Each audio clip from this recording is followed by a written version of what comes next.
What's going on, y'all? Machiavelli Mills TV. I hit the like button, hit the subscribe button. Once again, I'm under the weather, so if I sound a little different, that's why.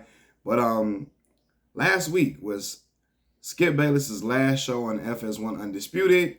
He's now leaving the network entirely, not just the show, the network entirely. And it was crazy because his exit was rather anticlimactic. Like it was no build up for it. It was really no real announcement like that. He went on Twitter and discussed it. It was his last day. It was very unceremonious. It wasn't like, I'm like, wow. He just gonna up and leave and just be like, all right, bye. And I think he mentioned that he had been planning to leave for a little minute now. He had been wanting to leave for a while. I know he almost left some years ago when him and FS1 they were in disputes or in contract negotiations, and he almost left then, but he stayed and I guess he got the contract that he wanted. But yeah, man, I think, man, this may mark the end of an era. Not saying that Skip won't go on to do more things, but I think this may mark the end of an era where we see Skip on sports debate shows being like the cream of the crop when it comes to, sports media for real. You know what I mean? Like, for years, since his days on Cold Pizza, Skip really ushered in a genre of sports shows, like sports debate platform. He ushered that in on Cold Pizza with Woody Page, the Two Live Stews, individuals like that he would debate on there. And then it became ESPN First Take. Then he brought Stephen A. Smith onto the show because he the one that vouched for Stephen A. to come back and be on the show with him. Then he went to FS1 Undisputed and then vouched for Shannon Sharpe to be his foil, a guy directly across from him. And Skip works his best when he has a great foil across from him. He needs a great counterpart. You know what I mean?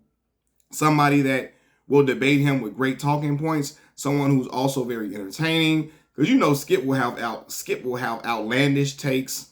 He will say things that are in the minority, the vast minority. He will play contrarian at times, especially when it comes to like LeBron James, etc. Or even he'll have his super uber belief in the Dallas Cowboys, and you'll have a foil across from him who will express sentiments that are opposite of his.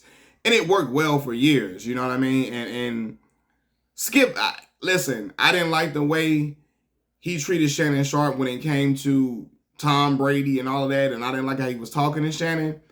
But I have to say, man, Skip is iconic in this field. He is legendary. Whether you like him or not, love him or hate him, he's a legendary figure in sports media, period. But I think now he struggled to relate to Gen Z. He struggled to relate to people to the younger crowd. My age group, we really took to Skip, and we would, even when Skip made us mad, it was like, yo, this dude is crazy. Let me see what Skip crazy ass talking about today. That's what it was for me. Me being a big LeBron James fan, after I got to like my freshman year of high school or sophomore year of high school, I'm 31, mind you, I really stopped taking Skip's digs personal.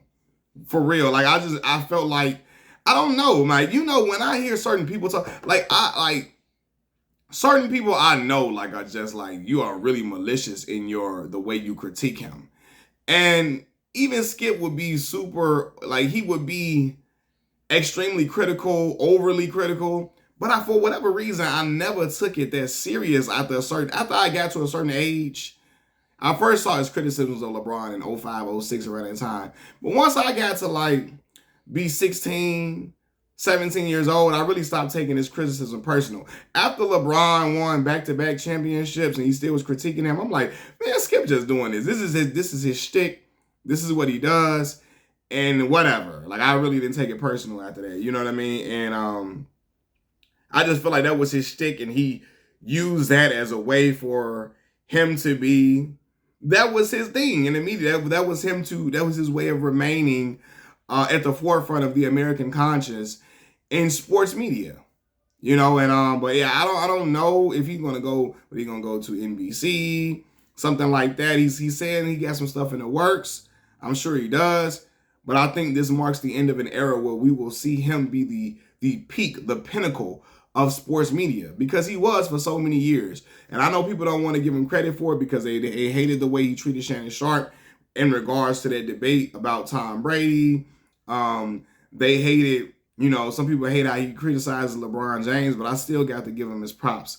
Skip pioneered the platform, the sports debate platform, for real. And we've had shows like The Reporters, ESPN and stuff like that, but a real sports debate show, that stuff started with Skip Bayless in his days of Cold Pizza, when he had Dana, what's her name? Dana Jacobson and Jay Crawford and those individuals being moderators for him on that show. So Skip, man, he is iconic. He is a legendary figure, whether you love him or hate him. And I hope, I wish the best for him. I hope all things work out for him. I'm sure you're still going to get paid a lot of great money to be a part of certain networks and be a part of certain shows. He's going to get paid handsomely. I still think he will. I just think that this marks the end of him being at the forefront of the American conscience when it comes to sports media. Shannon has had like a rebirth since he's left FS1. You see Club Shay Shay doing tremendous. You see him on Nightcap with Ocho Cinco, killing the game with that.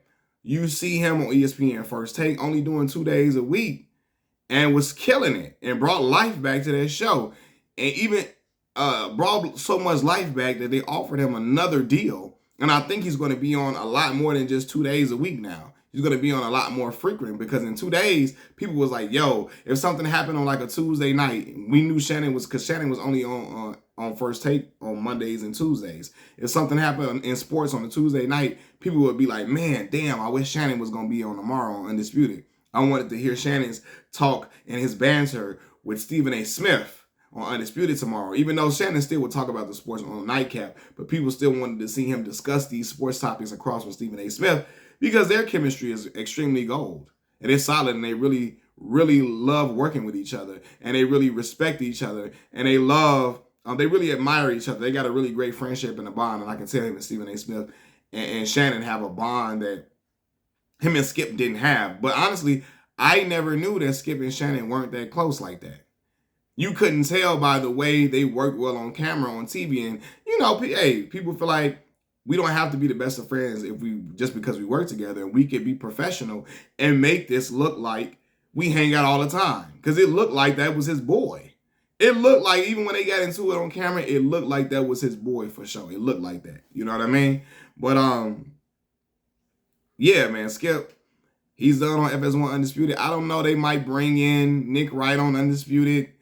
Because I'm thinking, does FS1 Undisputed end now? That Skip is gone? I don't think they're ending the show. I think Keyshawn and them still got their job. Keyshawn, Michael Irvin, Paul Pierce. So they might bring on Max Kellerman. Might bring Max back into the fold. You might see Nick Wright on there from time to time. Hell, you might see a different round robin of guys coming on the show and trying to see how it works. But I believe they might reach out to Max Kellerman to get Max in the groove on that show, man. So, because Max, since he left ESPN, he been in the cut chilling. He's still getting paid handsomely.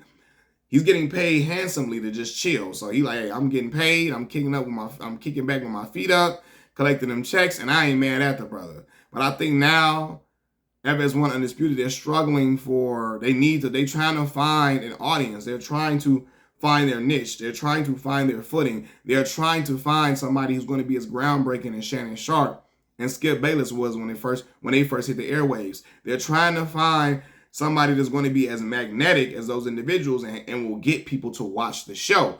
Paul Pierce helped during Skip's final days, his final few months. Paul Pierce helped to bring life back to the show, but it never got to the height that him and Shannon was, and it never even matched ESPN First Takes chemistry or their interest that First Take has now with Shannon and Stephen A. So I think now they're trying to find somebody who can bring those ratings back up to at least close to where it was when Shannon and Skip was in their prime. And I don't think it will be done because it's hard to replace those individuals. But I think they'll bring Max Kellerman in to try to make something shake. Y'all let me know what y'all think about this video in the comment section below. Machiavelli Mills TV.